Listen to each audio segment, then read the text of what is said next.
இன்னைக்கு சிம்பிளான சிக்கன் வறுவல் பார்க்கலாம். நான் சிக்கன் எடுத்து வச்சிருக்கேன். அது தேவையான பொருட்கள் வந்து என்னென்னு பார்த்துக்கலாம். நான் வந்து 2 ஸ்பூன் ரைஸ் எடுத்து இட்லி கூட வைக்கிற ரைஸ், அந்த ரைஸ் எடுத்து 2 ஸ்பூன் எடுத்து க்ளீன் பண்ணி வச்சிருக்கேன். இது போட்டால் வந்து சிக்கன் வந்து உள்ள வந்து சாஃப்டாக இருக்கும், மேலே வந்து நல்ல கிரன்ச்சியாக இருக்கும். அதனால 2 ஸ்பூன் ரைஸ், ஒரு லெமன் எடுத்து கட் பண்ணி வதக்கி வச்சிருக்கேன். 10 சின்ன வெங்காயம், பூண்டு தேவையான அளவுக்கு 4-5 பெரிய துண்டு இஞ்சி எடுத்து கட் பண்ணி, ஒரு கொத்து கருப்பு, புதினா ஒரு கைப்பிடி 2 கைப்பிடி அளவு, 10 பச்சை மிளகா, மஞ்சத்தூள், தயிர், உப்பு, இவ்வளோ தேவையான அளவு. எப்படி செய்யலாம் நம்ம பார்க்கலாம். முதல்ல வந்து கொஞ்சம் மஞ்சத்தூள் போட்டுக்கலாம். மஞ்சத்தூள் அரைச்சி எடுத்துக்கலாமா.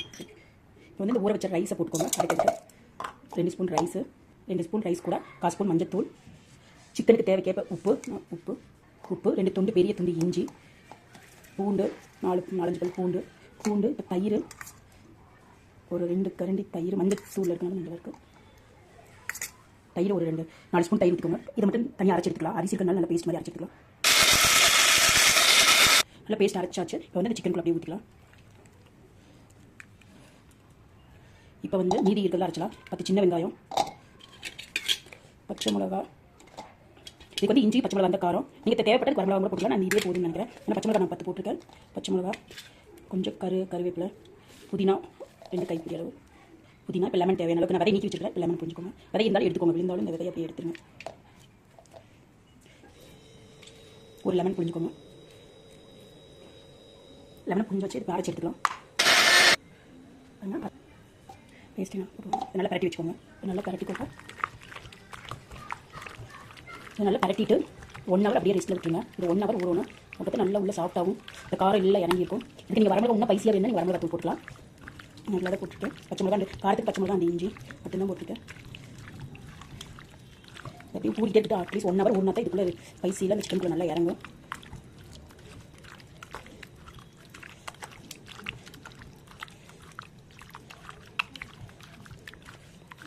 ரைஸ் போட்டனால மேலே நல்லா கிரன்ச்சியாக இருக்கும். நல்லா அப்படி முறுமுறு இருக்கும்.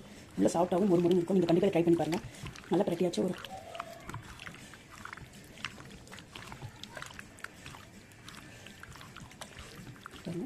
நல்லா பிரட்டிடணும் சிக்கன். நல்லா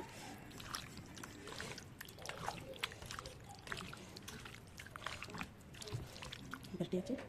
நீங்கள் நல்லா பரட்டியாச்சு. இப்போ இதை வந்து தனித்தனி பீஸாக எடுத்து இப்போ தட்டத்தில் நல்லா வச்சுக்கலாம். இப்போ ட்ரை நல்லா காஞ்சிடும். எப்படி மீன் எப்படி பொரிக்கிறீங்க அது மாதிரி எடுத்துவீங்க. இல்லைன்னா இப்படியே மூடி வச்சிங்கன்னா தண்ணி விட்டுரும். கொஞ்சம் நேரத்தில் கொஞ்சம் தண்ணி விட்டுரும். அதனால இங்கே பாருங்க, இப்படி நல்லா மசாலா நல்லா தொடவி ஒரு 10 நிமிஷம் நல்லா பரட்டியாச்சு. இப்போ வந்து இப்போ அப்படியே தட்டில் எடுத்து வச்சுக்கோங்க. மசாலாவோட கடைசியில் மசாலா இல்லைன்னா அது மேலே ஊற்றிக்கலாம். இருக்கிற மசாலா தனித்தனியாக அப்படியே மூடி வச்சிங்கன்னா தண்ணி விட்டுரும். மீன் நீங்கள் எப்படி பொரிச்சிருக்கிறீங்களோ அதே மாதிரி தான் தனித்தனியாக. மசாலா இல்லைன்னா இதுக்கு மேலே அந்த மசாலாவெல்லாம் அப்படியே போட்டு அப்படியே காய வச்சுருங்க ஒரு 5-10 நிமிஷம். அந்த குடல் இருக்க மசாலாவில் எடுத்து நல்லா இப்போ மீன் எப்படி காய வைக்கிறீங்க அதே மாதிரி தான் ஃபேன்லையும் கூட வச்சு காய வச்சுக்கோங்க. இல்லைன்னா சன்லைட்லையும் கூட கொண்டு போய் சூரிய வெளிச்சத்தில் ஒரு 10 நிமிஷம் வச்சிங்கனாவே நல்லா ட்ரை ஆயிரும். இல்லைன்னா அப்படியே வச்சிங்கன்னா தண்ணி நிம்ப விட்டு இப்படி வச்சிங்கன்னா எல்லாத்துக்கும் கூட மசாலா நல்லா இறங்கு. இப்போ தனித்தனி பீஸாக எடுத்துருக்க எல்லாத்துமே மசாலா இருக்கும். அப்படியே காய வச்சு அப்படியே நல்லா ஒரு 1/2 ஹவர் காஞ்சிரும். 1 ஹவர் கூட இல்லை, எவ்வளோ ஃபேன் காத்தில் வச்சிங்கன்னா 1 ஹவர் ஆகும். அதே வெயிலில் வச்சிங்கன்னா ஒரு 1/2 மணி நேரத்துலேயே காஞ்சிரும். பொரிச்சு எடுத்துக்கலாம். பாருங்கள் தனித்தனியாக வச்சுருக்கோம் சிக்கன். சூப்பராக இருக்குல்ல. தனித்தனியாக பாருங்கள். எல்லாமே மசாலா எல்லாத்துக்கும் சேம் இறங்குற மாதிரி நல்ல மசாலா இப்படி தான் இருக்கணும். அப்போ சிக்கன் நல்லா டேஸ்ட்டாகவும் இருக்கும். இல்லைன்னா உள்ள மசாலா இருக்கும், உள்ள மசாலா இருக்காது. இது மாதிரி இப்போ நான் ஃபேன் காற்றுல தான் வைக்க போகிறேன். ஒரு 1/2 மணி நேரம் வைக்க போகிறேன். ஃபேன் காற்றுல நல்லா ட்ரை ஆயிரும். அப்புறம் பொரிச்சு எடுத்துக்கலாம். காஞ்சி சிக்கன் 1 ஹவர் ஊறிச்சு. பாருங்கள் எப்படி இருக்குன்னு. இப்போ எண்ணெய் ஊற்றி வச்சுட்டு இப்போ பொரிச்சு எடுத்துக்கலாம். எண்ணெய் காஞ்சிருச்சு, சிம்மில் வச்சுக்கலாம். இப்போ ஒவ்வொரு பீஸாக எடுத்து கொடுக்கலாம்.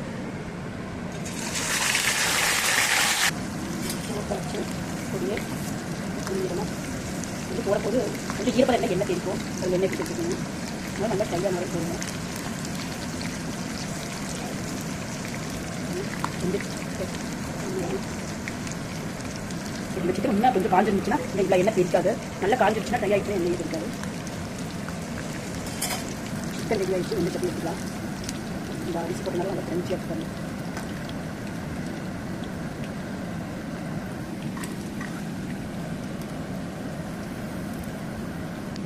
எண்ணெய் பாய்க்காக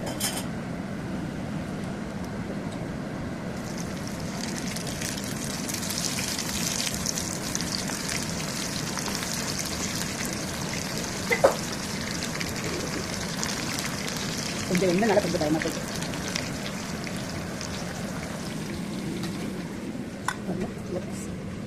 சாஃப்டாக இருக்கும். உள்ள மேலே கிரன்ச்சியாகவும் உள்ள சிக்கன் சாஃப்டாக இருக்கும். இந்த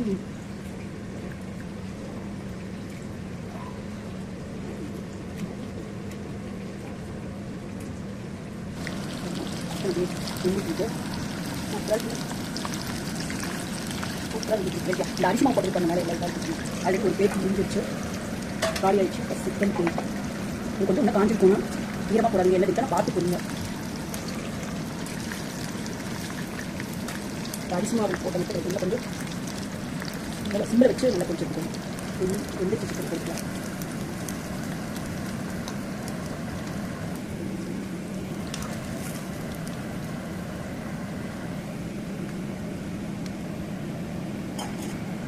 சிம்மில் வச்சு சிக்கன் போட்டுக்கலாம்.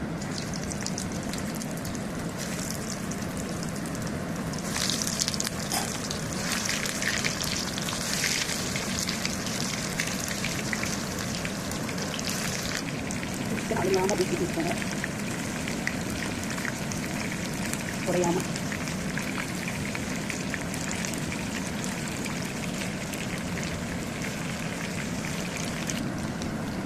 சிக்கன் ரெடி ஆகிடுச்சு.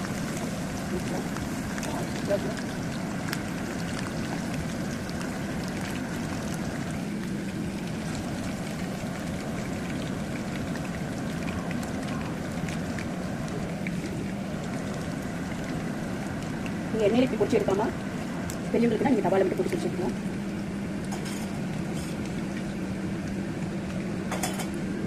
சூப்பராக இப்படி சூப்பராக பண்ணி வச்சுக்கேன்.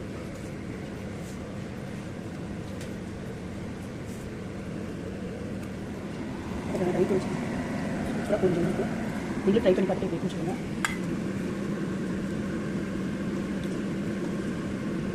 சூடாக இருக்கும். எண்ணெய் காஞ்சிட்டு போட்டுக்கலாம்.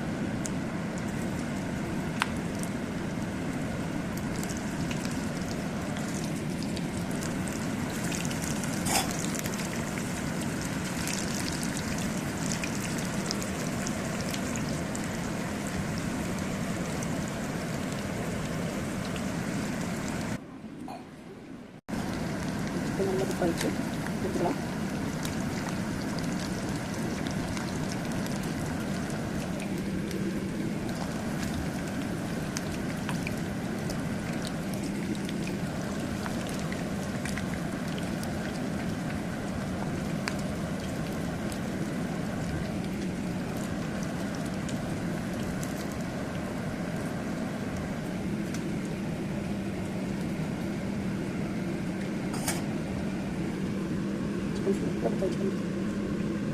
நீங்களும் செஞ்சு பார்த்து சொல்லுங்கள். காலி ஆயிடுச்சு, சுட சுட சாப்பிட்டோம்.